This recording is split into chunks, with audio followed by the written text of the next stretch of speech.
Hey guys, Miss Adams here, literacy coach at Westside. I am here to read chapters 32, 33, and 34 with you from our book, Wishtree. So go ahead and open up your book to chapter 32. The years passed, and Maeve became as connected to the neighborhood as I was. Even as newcomers from other lands added their music and food and language to our little part of the world.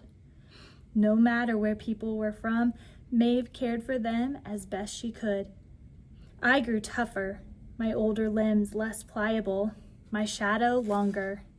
More trees and shrubs joined me, but there was plenty of sun for us all, and we never wanted for water. I'd hosted many families by then, mice and chipmunks in particular. My closest confidant was a young gray squirrel named Squibbles. All squirrels' names begin with the letters S-Q-U.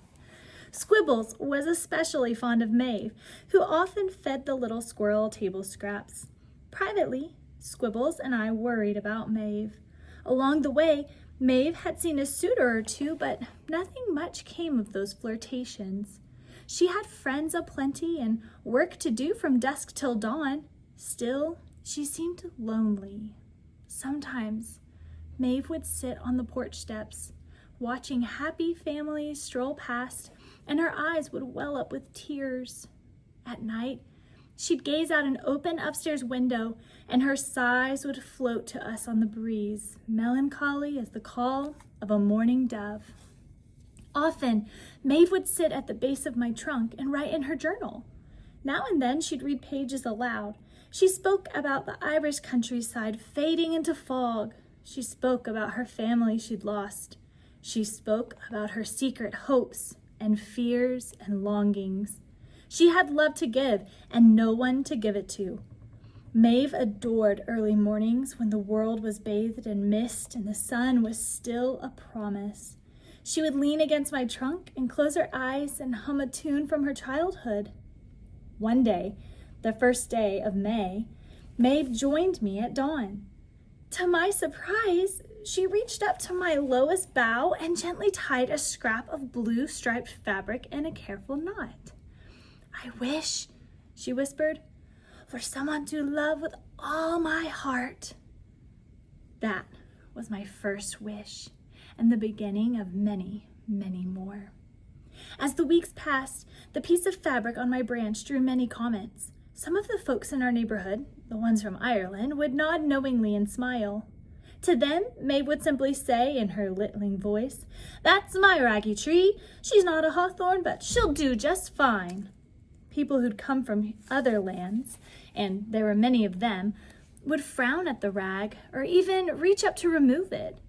Maeve would warn, "Don't you be touching my wish now."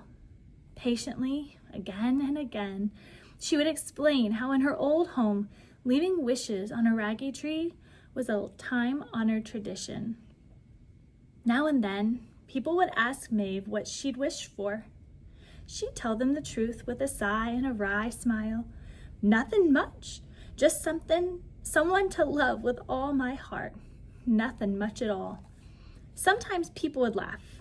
Sometimes they would roll their eyes. "A wish on a rag won't bring you love, dearie," they would say. But usually people gave Maeve a kind smile, a squeeze on the arm, a knowing nod, and then they too would ask if they could add a wish of their own.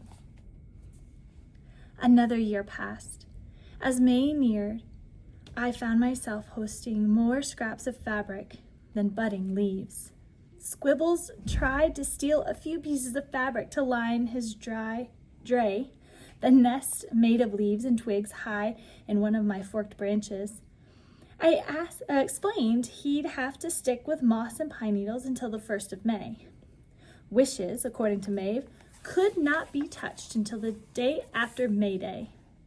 Then, the ones that weren't carried off in the wind or dragged to the ground by the rain could be removed by people or by enterprising squirrels. I suspect she made up the rule for my benefit, so I could grow unfettered, without the weight of wet rags dragging me down. Just before dawn on the 1st of May, a young woman approached me. She had dark, wavy hair and wore a tattered gray coat. In her arms was a wrapped bundle. "Psst," Squibbles whispered to me. "Here comes another wish, Red." But Squibbles was wrong. There was no wish. Swiftly, but with great care, a girl placed her bundle in my hollow. A thank you from Maeve, I realized. A loaf of bread, perhaps? The girl had probably been one of her patients.